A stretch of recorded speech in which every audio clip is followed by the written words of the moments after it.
Okay, folks, doing the first little video I've ever done of this type for YouTube.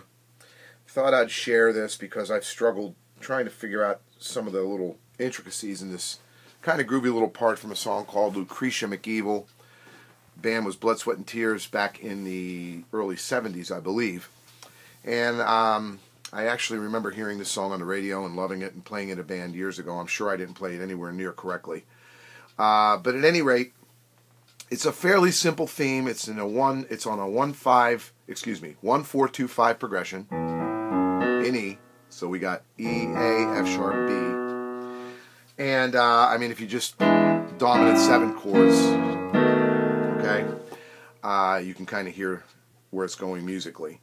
But what they did is obviously they were pretty hip. They used much more advanced chord voicings than that. And they're not really that tough. If you don't know them, it's pretty easy to learn. It's an E7 sharp 9, and I'm just playing a root octave on E here. And I got the 3rd, which is G sharp, the dominant 7, which is D. Now the 9 would be the F sharp. I'm sharping the F sharp, so it's G. Okay? The 2nd chord, instead of an A dominant 7, they're playing an A7. There's your dominant 7 chord, and I'm playing a 1-5 here, just a root and a 5th. But they're doing a suspended 4th, which I'm sure you guys have heard. So it's E7 sharp 9, A7 sus 4. Now the next 2 chords are F sharp 7, but he's adding the 6th up top here. Okay, so we got 1, 7, 3, 6. F sharp, E, A sharp, D sharp. And then we're back to a sharp 9 chord on the B. So we got dominant 7 chord, 9, sharp 9. So the chords are this.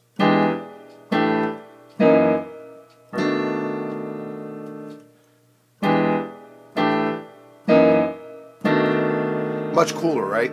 So anyway, that's that. Now the left-hand pattern is a little funky. It kind of goes like this.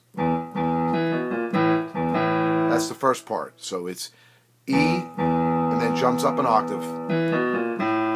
Now when you get to that A, you want to incorporate the 5th. So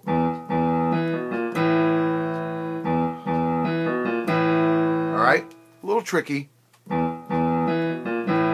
Now, to make it even a little more trickier, you got to do a little, at least this is what I think I'm hearing, you got to do a little bounce to the lower E like this. Okay? And then, from there, to transition to the F sharp, he's doing a little 3-note riff. It's just A, G, F sharp. So it's...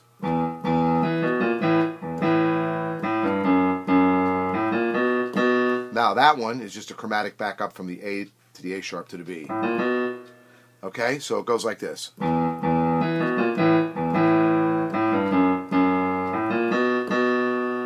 Okay, and then there's a little funky blues riff.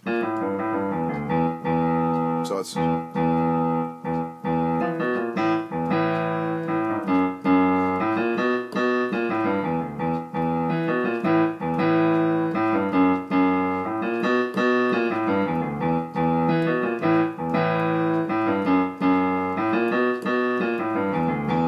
Okay, so let me play that really slow, because if anybody out there is trying to learn something like this, and I'm playing it maybe a little too fast, so it's...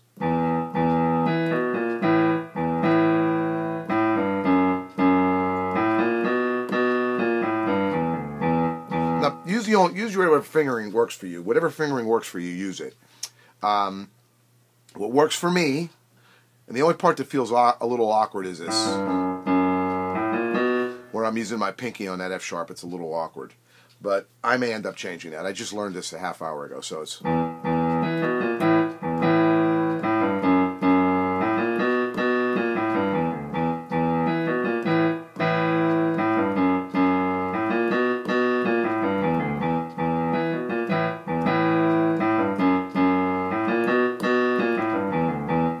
All right, so that's the left hand, and then putting it all together, I'm not going to get into explaining all the rhythms. Hopefully anybody that's trying to learn this can feel that, and even if you're not a very advanced player, you're just trying to get into some of these a little bit more advanced voicings.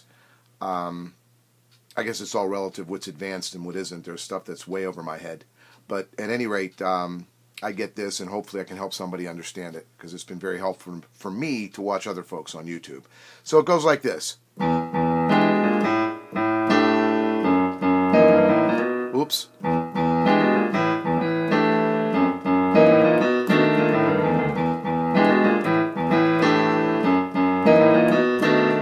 Okay, so you can tell I just learned it a half hour ago, right? But anyway, I'm speeding it up.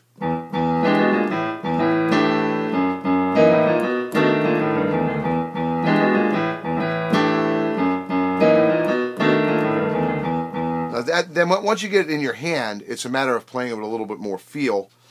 And admittedly, I'm still working on that. But I just try and, sit in it a little bit more like...